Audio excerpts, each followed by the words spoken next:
what. But when I first put that Livescope transducer into the water, when I would pan around and see these fish, it just intrigued me. Like, let's see what I could catch them on. So it could have been a sheephead, it could have been a carp, it could have been a catfish, a bass.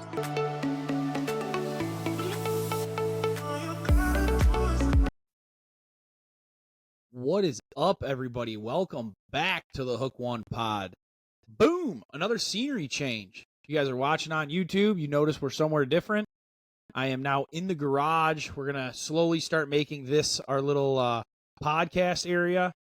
Get kind of out of the shop, out of that spare closet that we were in. So this is where we'll be here. A little bit better lighting. Got a little bit of shadows and stuff, but we'll work on that. But hey, welcome back to the Hook One Pod. I know we had one a couple weeks ago. We've got an awesome one in store for you. We've got a great guest with us coming up.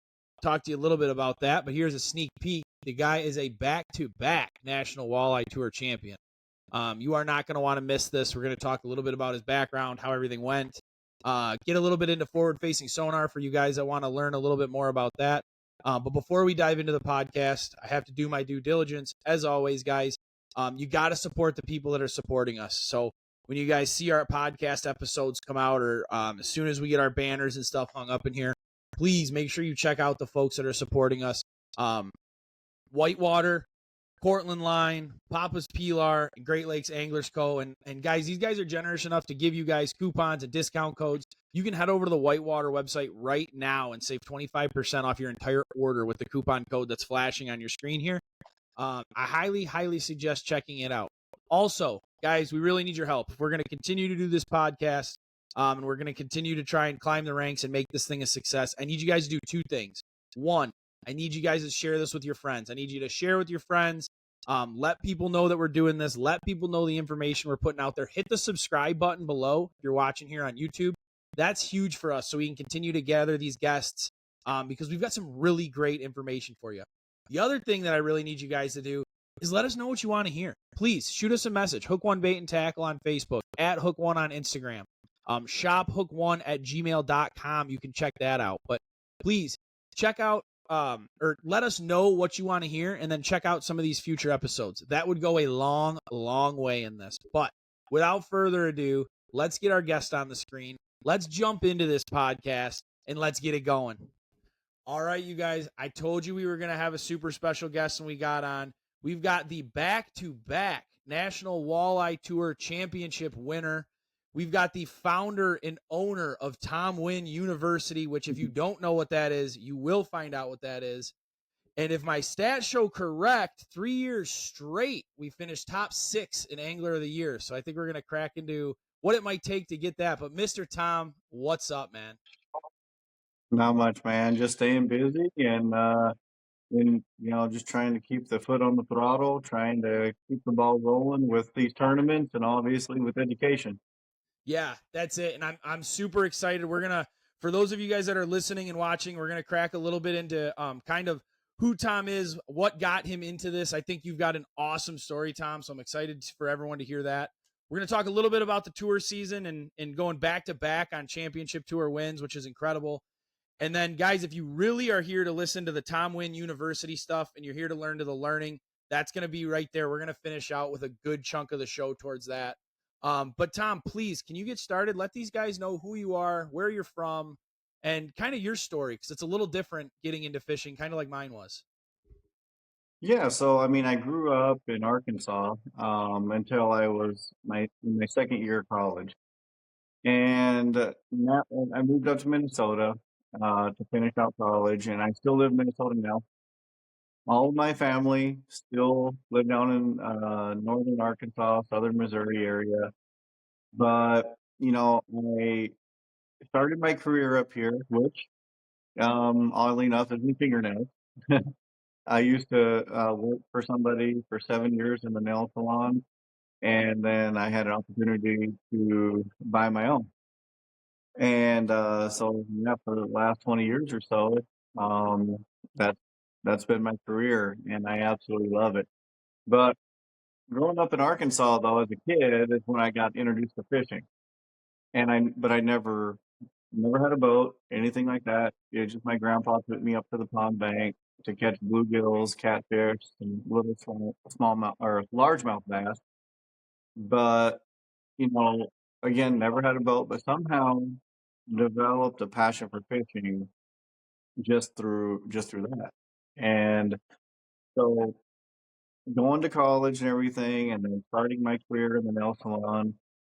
I worked in the nail salon for like 16 or 17 years, just nonstop, getting that off the ground. And then finally decided, I need to do something to get out of the shop, do something for myself. And I went and bought my first boat when I was in my mid 30s, and so, and that was the first boat I actually ever set foot into. But, through all the mistakes I made with launching a boat and not knowing anybody in the fishing industry, not having any family to really to fish, I think that is what really helped me to get to where I'm at now because I had no bad habits. I had to learn everything on the fly and study everything that I could see or read. And that ended up coming a few years later with reading Livescope when I just happened to be, when I upgraded my boat, the boat that I got came with Livescope. And I was like, well, I spent all the money on this, might as well learn it. And little did I know at the time, that was back in 2019, that I was probably one of the first to utilize it the way it's being utilized today. So it's been pretty crazy. And it's because of COVID. It's because of COVID that put me on the water that much because my salons were shut down for 7 weeks.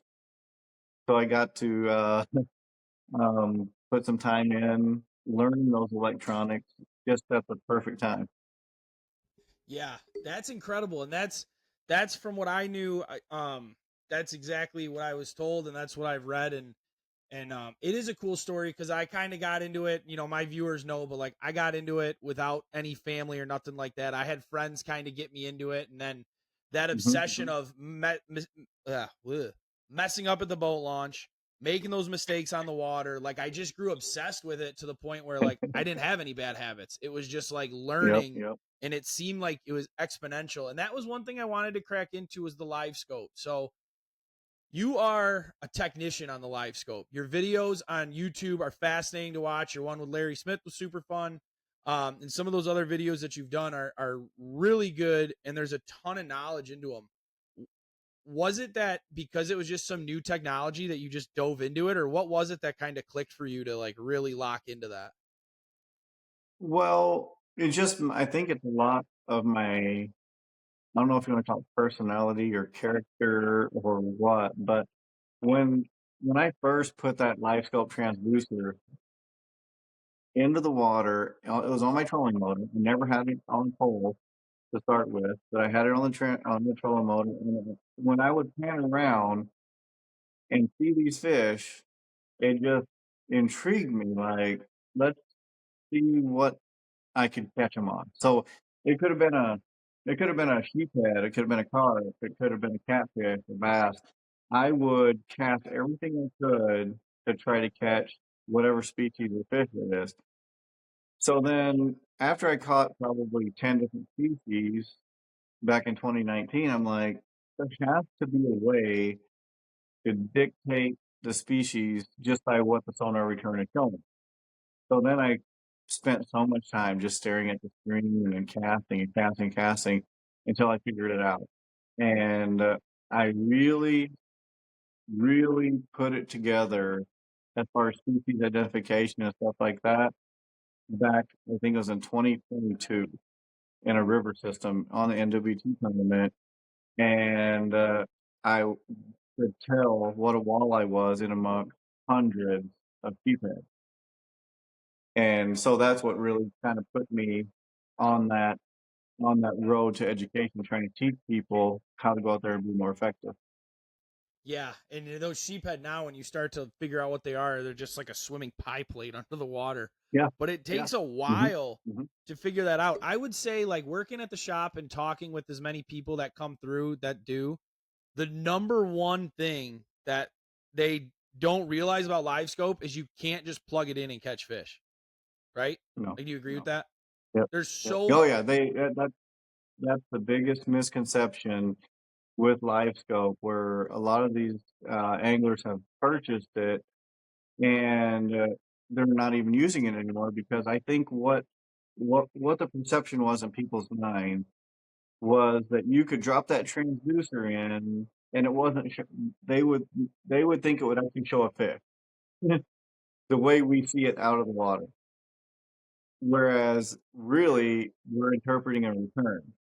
And it was only last year, actually no, it was this year in March, that I realized that that's actually what people were thinking because I was invited to the workshop that the DNR does, the Minnesota DNR does every couple years. It's a 3-day academy, is what they call it, at here in Minnesota, and they invited me to be one of the speakers. Like, I think the only speaker actually from outside the DNR it was me, and I was thinking, what the heck do they want me there for? Of all people, using forward-facing sonar, are they just there to heckle me or what? But so I go there and I show up in the middle of one of their presentations. I go sit in the back of the room. And first I thought, you know, 60, 70, 80 people are going to be there. There's about 400 people in that place. And so, yep, I sat in the back row and listened to the director get done doing a presentation of what the next 3 days were going to entail for the people attending. And these are all DNR officials. And toward the end of his presentation, he asked about questions, and the last three questions, there were three gentlemen that raised their hand and talk about the potential ban of forward-facing sonar and how it's not fair for people to use forward-facing sonar, this and that and the other. And then I was just thinking, I have to go up there next. But when I went up there, I pulled up on the projector. I pulled up a couple of screen recordings from Tom Huynh University. And I started one of them, and I said, Has anybody in here know? Does anybody in here have experience with forward-facing sonar?" And just not even 10% of the people raised their hand. And then some of the people, and I asked, "Has anybody in here not ever seen a forward-facing sonar screen?" And the gentleman that had the biggest complaints, all three of them, neither one of them had ever seen a forward-facing sonar screen. So that's what told me they had no idea. And I knew something was going to come up in this to derail me from my notes that I took. And here it is, the forward facing sonar. But Tom, you're spot on, dude. And the problem is that I have with forward facing sonar antagonists are the guys that don't like it have never truly used it because, and we don't have enough time to talk about this. I didn't bring you on to talk about, the whole tournament field and everything, but like with bass, for me, it's the craziest Mhm. thing in the world because everybody has one transducer, everybody has 55 inches of screen. Some people are catching more fish than others. So if you have the same technology and the playing field is leveled and there's other guys that are catching more fish than other guys, maybe we need to practice more with the technology we're using. Maybe the technology isn't the cheat code, right? Yep, yep. That's exactly what it is. Exactly what it is. And one of the questions I had for you later on when it comes to Tom Huynh University, but I'm gonna just ask it now because it's here, is like the reason I bought Livescope was for my guide trip so I could break down water faster. It was specifically so I could see fish. Are they in a bitey mood or can I move on? Um, I have learned more from just watching that screen and watching fish react to bait and watching fish react to structure and watching fish react to lures. I've learned more in the 4 seasons that I've had it, than I've ever learned before. So, like, the amount of learning that can be done, I think, with live scope, especially on like what you're targeting, I think is the huge benefit that you're kind of pointing towards. hmm It is. It's a big, we're learning so much in the last few years that we've had it. But here's the thing about that. That's what me and you are learning. But just think if he's real. good traditional anglers, like on the bass side, that used to win all these tournaments. Just think if they were to utilize it and get good at it, they'd be so much better than us. They'd be better than Trey McKinney. They'd be better than Father Gill because they're combining all of that together, but they're not willing to learn it. Willing to learn it.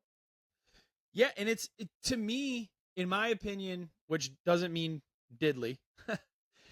It's the same as Same. anything else. It's the same when 2D came out and Kevin Van Dam mastered 2D and side scan. You know, it's just a change in the in the industry, and I think it's one of the rare changes where guys are against it. But I firmly believe, and maybe I'll do a challenge and throw it up on our YouTube next spring.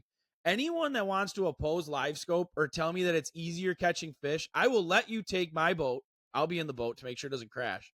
But you can take my boat, you can use my electronics, and let me know how good the fishing is. Don't ask me any questions. Don't ask me about the gain. Don't ask me about the settings. Don't ask me about what's this, what's that, go take the boat and catch fish, because it's not it's to me it's not a cheat code. It's another weapon in your arsenal. Yep, yep. And for me, my biggest thing is, and I don't argue with people online or on my Facebook or anything much. Thankfully, I don't get too many hecklers because I think I'm in a different category as far as age goes. I'm not one of the kids that's easy to attack, and I'm not, but I'm right in that middle range where people have a hard time arguing.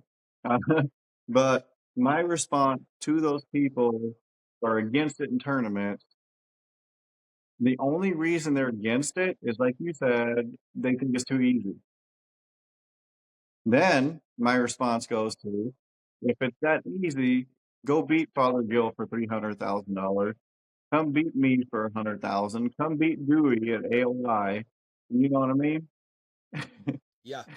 I can tell you right now from fishing that tournament. So I fished the NWT up in Alpena, and I was on Chase's boat day 1, and then I was with Gage day 2, finishing second. It ain't Nice. easy. Yep. Nice. Go No. sit there on those clean bodies of water. Like right out here, Lake St. Clair is super similar, where you do not have near. See, the problem is, like, you can go on YouTube and see this stuff or see all these catches, but you don't know how much time's in between. But you go to one of these clear bodies of water where Exactly. these fish are finicky, Exactly. and it's not what you think it is. It is not what you think it is. Nope. We only see the successes on YouTube. Yeah, that's it. Which I think is important, doing, a lot of our learning stuff and stuff like that, like you do, or like we're trying to get to with our YouTube. It is good to see the bad or the slow, because you got to know that that's there. Fishing is not a pound fest. Yep. But hey, we could sit here and talk Livescope all night. Again, I don't think we necessarily need to do that. There's plenty of other content out there for that. Dude, what got you into tournament fishing? Like, what made you want to fish? Did you plan on being a National Walleye Tour pro? Like, how did that all? No. So well, after I got my first aluminum boat, and all I did was bass fish, just beat the shore. I never even hardly looked at my electronics at the time. Never looked at 2D. Just went and hit the weeds, hit the shoreline. But I started catching some bass, and I thought, it'd be fun to compete just to see what it's all about, because I grew up watching these bass tournaments, and I thought, let's just try it. So then the local tournament circuits around here, I tried to call them, I tried to email them. Nobody ever got back to me to get into a local derby. So then one year I'm sitting there thinking, I'm like, you know what? And it was very last minute. I'm going to jump into a Bassmaster Open. So I never fished a tournament in my entire life. And it was probably partially because it was getting to be a long winter up here. And my family lived in Arkansas. So that's why I was like, I'm going to do a Bassmaster Open down in Mississippi. It was in Ross Barnett Reservoir back in March, quite a few years back. And went down and absolutely got demolished. Like I didn't do good at all.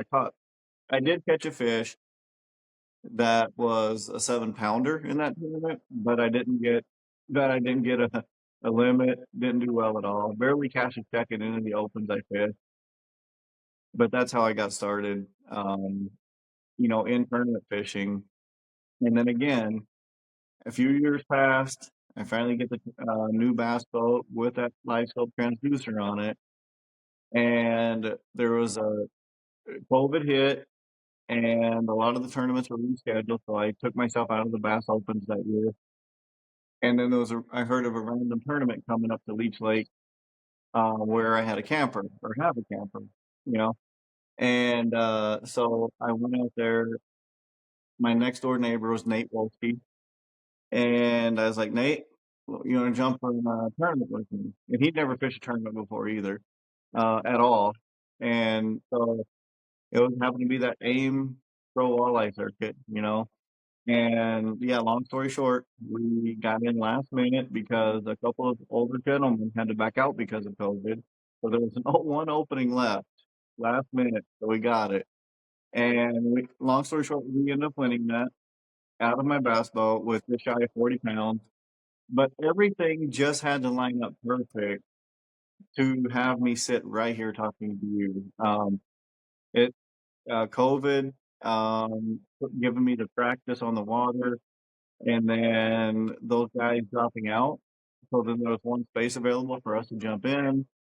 It just it's just meant to be, man. And like just like after the second win, after the second championship win, I started thinking about it, thinking like, how does this keep happening? You know, I'm not complaining, but how does this keep happening? And more now, I'm just resorting to the fact that there's a reason behind this, and I haven't figured out what it is yet, but I'm still gonna have that foot on the pedal trying to figure it out. Trying to figure it out. Huh. That's crazy, man. I didn't realize it started with bass fishing. That's super interesting. And I was using bass techniques and everything to target these walleyes right away, and I think that was also different. I was standing up front, casting at these fish, and it was really something different for these walleyes to look at, and I think that's what helped me. Helped me. Yeah, that's 100%. And I think it's really cool. Like I firmly believe everything kind of happens for a reason. I really believe that. It's the same reason like I never planned on being in this business that I'm in at all. I thought I was destined to be in a restaurant the rest of my life. That's what my family did growing up, and here I am. Mm-hmm. But I think it's super important because we talked about it a little bit before we got on, but typically someone thinks about a fisherman as like a crotchety old man, wants to hide his hiding spots, doesn't want to do anything. And I think in today's day and age, one, because of the availability of content and the ability to, do that. But the other thing is like you're super willing to help people learn. And again, at the bait shop, we want to help people learn. So to be able to put together the finishes that you've put together and win at the clip that you've won at and be consistent. I mean, I know it's frustrating to you. I'm sure that you're just itching for that Angler of the Year title.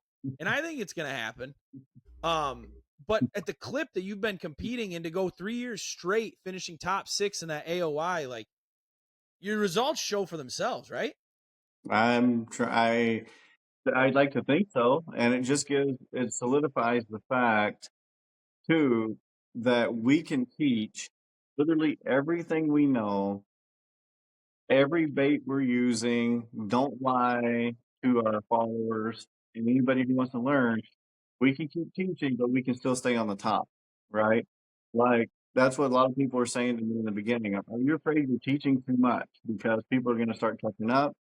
But you know, this consistency solidifies the fact that we're all continuously learning. So the more I teach everybody else, the more I'm going to want to learn because I'm still going to want to go out there in tournaments and be the most efficient.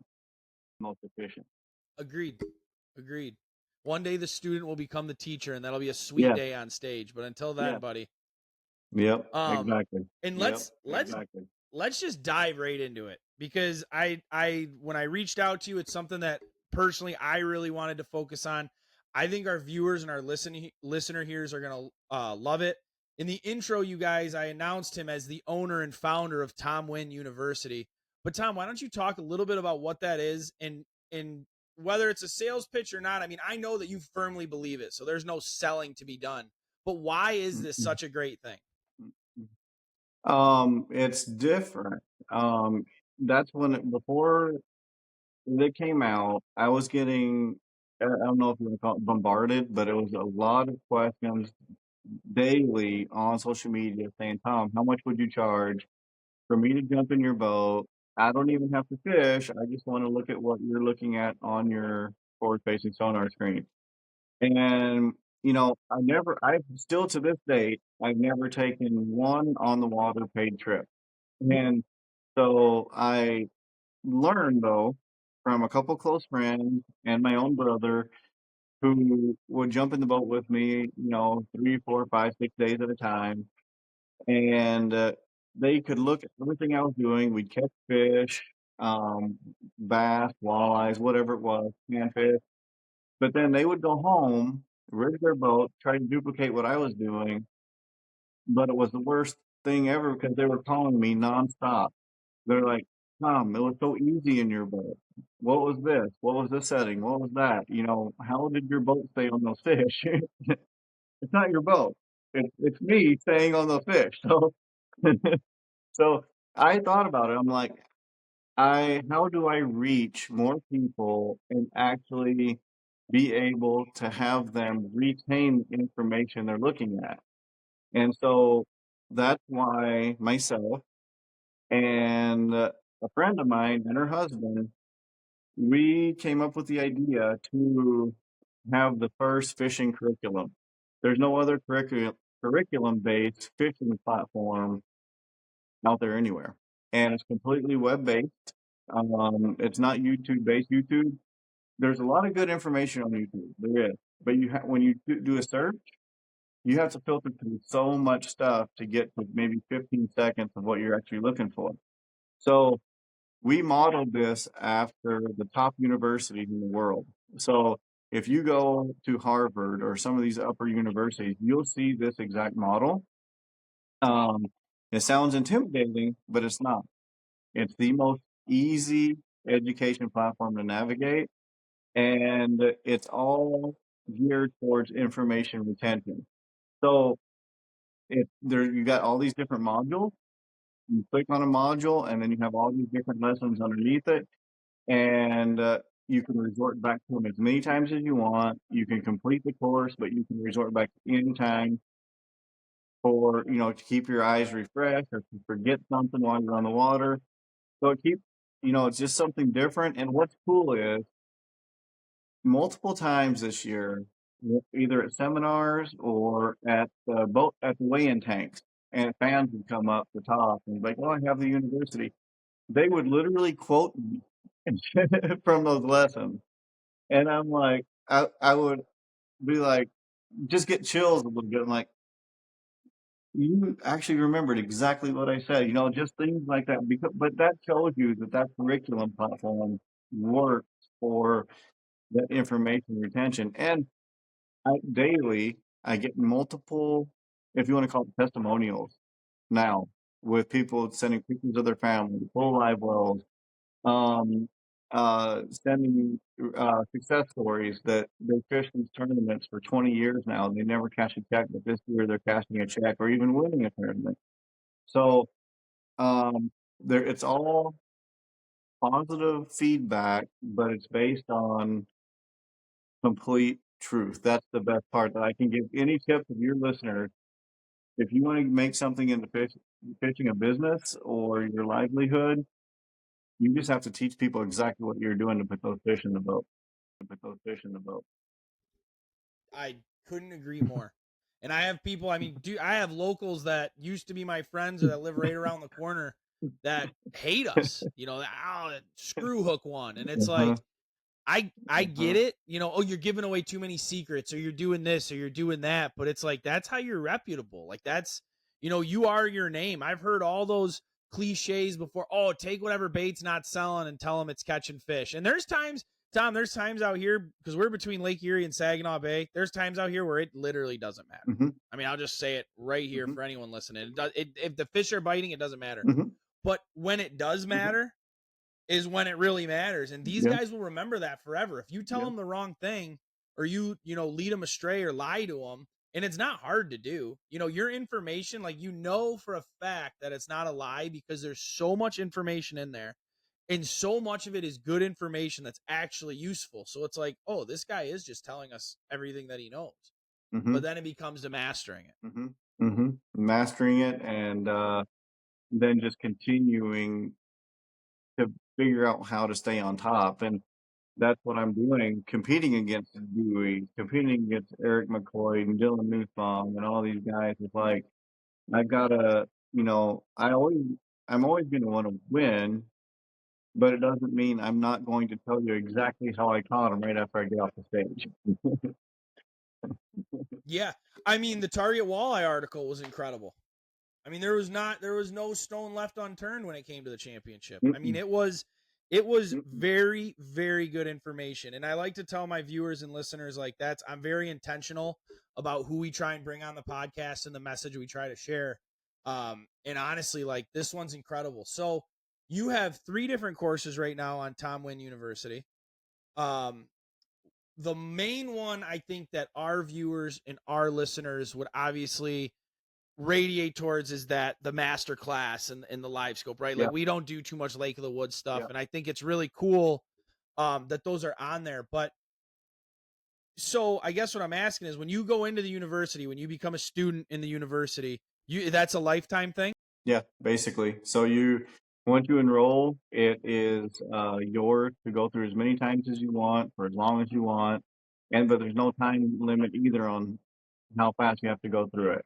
I understand everybody has day jobs and stuff and need to take their time to go through, but it is coming soon where I will have Lake Erie and Saginaw Bay, Lake Huron, body water specific content. So,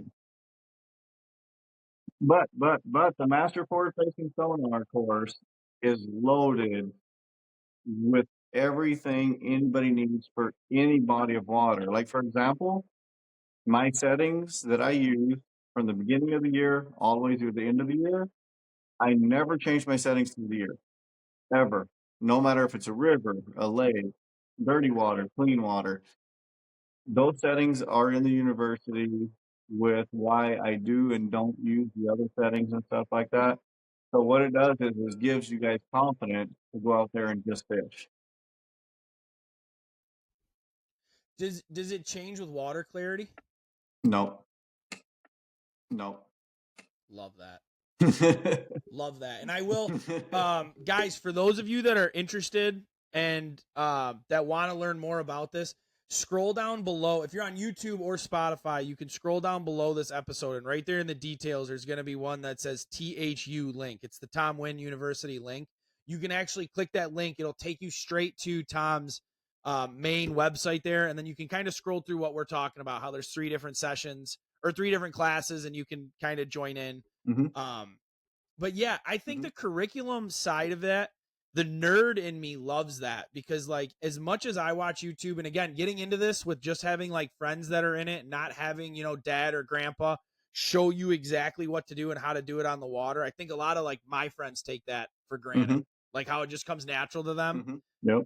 I had to sit there on YouTube, and a lot of the times I would watch the same YouTube video 2-3 times and then pull it up again when I'm on the water. Like, that knowledge, certain things or catchphrases will stick with you, but I think that curriculum based learning, I think that's more important because it scientifically embeds that information in. Yes, and that's why, if universities like Harvard and stuff are using it, obviously they know something about teaching. So, I'll be honest though, when I first heard, or we got the idea to use a platform that Harvard's using, I was a little bit scared because I'm like, that sounds intimidating, but man, it's genius and it's so easy. Yeah. Well, it gives you, so that was something else that we talked about. I said, hey, Tom, now the fishing's kind of done. You've been busy. And it's like, oh, yeah, I've been busy, because you're the one that's got to collect all the content for this. What is that process? Oh man, the thing, you can't script the fish. So you gotta it is a lot of time on the water, and just having or just maximizing your time on the water. I couldn't say I actually don't spend a lot of time on the water compared to a lot of the other NWT pros. But when I am on the water, I'm always ready to record. So if I'm in a species-rich environment, it could be walleye, it could be bass, it could be junkfish. I have my recorder ready at all times to stomp that switch with my foot, start recording, stomp it again, turn it off when I'm ready. But that way I can gather as much information as possible on the fly because, there's so many cool things we see on forward-facing sonar that we wish we would have recorded for our own sake. But now, I'm just out there recording all this and gathering all this for you guys. But then once I get it all recorded, I have to go back through it, trim it down, and then like literally today, all day long, I've been working on putting together the Leech Lake course, a body water specific course. And so I'm in the shop here with a camera facing me, and then I'm watching the screen recordings and talking you through it step by step versus just having a written caption of saying, "Hey, this is a walleye coming in at 30 feet, blah blah blah." I'm actually explaining it to you, and then I'm taking that video of myself and setting it into the screen recording so that I'm teaching it to you. I'm like looking at you, teaching it to you, explaining play by play. So time consuming, but it's working. People are learning, and that's the best part for me. Yeah, no doubt. Time consuming. I think you hit the nail on the head, though, buddy. That is dedication at its finest there. But if you're gonna put it out, see, here's the thing, and that's what I love about, like you said, I think it's more of like a personality trait or something like that. Because there's just people out there where if you're gonna do it, just make sure it's Mhm. done right. Like you're already putting the time into it, the money's already into it. You might as well do it right. And again, if you take any shortcuts, like it will show. I believe it would show in the courses. Yeah. So it's important to kind of touch it Yeah, all. and so I've gotten some very little, but I've gotten some feedback as far as what my background behind me is in the university, or what I'm wearing, or things like that. And I'm like, look, guys, that's not me. So in my Facebook, my social media platform, when I was teaching tidbits and clips and stuff like that, that it's just me. I can't change that. I can't go off a script. Yeah. You know what I mean? So if on my clips or social media reels or whatever, if I'm a little bit long-winded, people know that's me. So I don't apologize for it. No, never apologize for being authentic ever. And that's what you see. I mean, even on the stage, man, and even like when you're in the tournament. So there's probably some guys on here that follow you along, but like you were doing tournaments while recording live. Like you're fishing for $100,000 plus, and you're live, and you're just talking through things, explaining things, kind of what you're seeing, because it's not like we could see the screen, but we could see what you were doing and just kind of your thought process through the whole thing, which, that was like the number one reason why I wanted to join as a co-angler was I wanted to see what people's thought process was, how they thought through things. And to me, like, there's no better learning. Like, people are like, oh, you're going to be a $600 net man or whatever the hell it is. Like, yeah, I am. Count me in because I want to learn. Like, I'm going to bring it. You can make the experience whatever you want it to be, but I want to sit there and I want to learn. And I was super lucky. Like, I got Chase engaged, like I said. So there was a lot of talking and interacting. Chase is an absolute pro of pros. Just as far as like teaching and stuff like that, it was super fun. But 100% is like, whether you're long, if you change up who you are, people are going to know right away, especially now you got people meeting you at the bait tanks, quoting you. Yeah. Yeah. And about the co-angler thing too, my co-angler out in at the championship, Gary Slagle, the NWT just posted an interview with him just today. So if you guys go on the NWT Instagram or Facebook and watch that, he actually puts the co-angler thing into perfect perspective. Such a good guy, and he makes some really good points with the co-angler situation. I think it's a really good thing. I mean, I understand like with forward facing sonar and stuff, guys say it's dying. I loved every bit of my experience. I definitely think it helps with who you're with.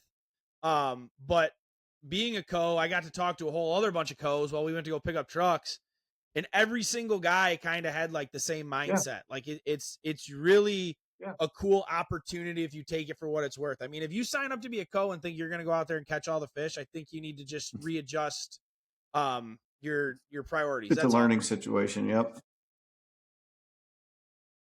Um so what kind of heading out of the university and back into tournament fishing?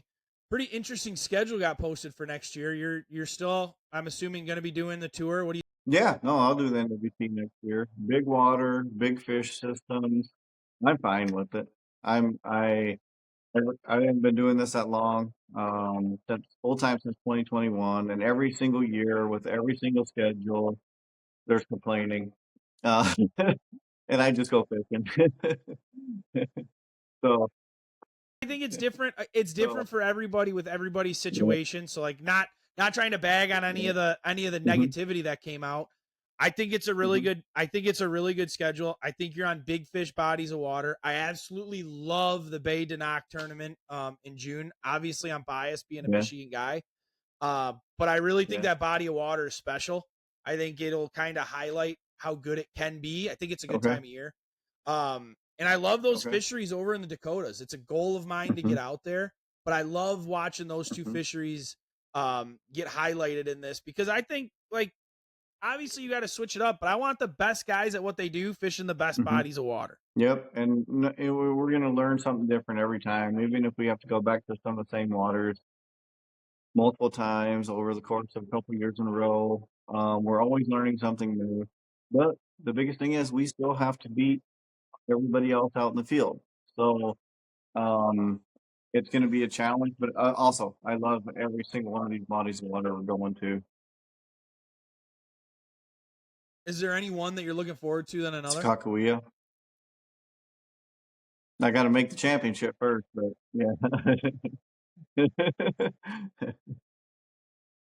Well, if you could have it your way with the goals that I have feeling that you're set, I think you're going to be in the championship with a chance to kind of go Yeah, for it I'm all going to give there. it a whirl.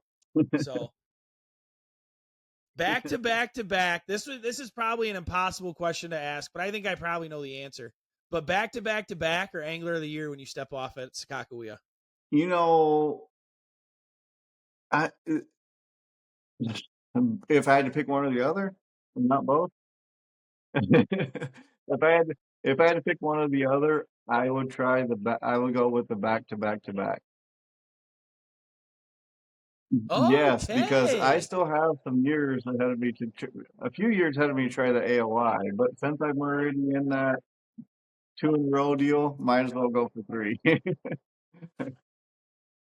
Yeah, I love that. I thought it was gonna be AOI because that was just like right there. But I love the logic. Like you're already there back to back. Yeah, So and obviously you're swinging for the fences yeah. regardless. But I just wanted to kind of get a sneak peek But no, into. it's close, dude. That AOI is the last thing I have to win, and that would mean a ton. But so, like, if you had asked me this year, it'd have been AOI. But since I'm already back to back, nobody's won it three times in a row. Might as well try. Well, and that's the thing. You could either do something that you've never done before, or you could do Nobody's. something that That's nobody's right. ever done before. And Nobody's. when you put it Uh-huh. into that, right, it's like, ooh, buddy.